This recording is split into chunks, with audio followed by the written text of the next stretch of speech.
Hi, all the teachers out there. Today, I want to share an engaging strategy called simulation that provides students with an interactive real-world experience that helps them to understand complex concepts. This is how it works. The teacher creates a scenario where students can experience or act out a concept in a way that mimics real life.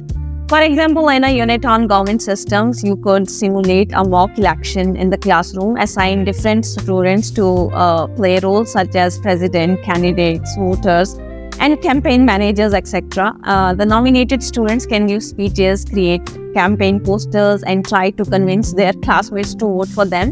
Meanwhile, the other students acting as voters listen, ask questions. They can eventually cast the ballots. And this simulation helps students understand how election works and the responsibility of different government roles and the importance of voting in a democratic system. It's a fantastic way to make abstract ideas like democracy, voting, and governance easier for them. This much for today. I'll see you soon in my next video. Until then, bye-bye. I'm happy teaching.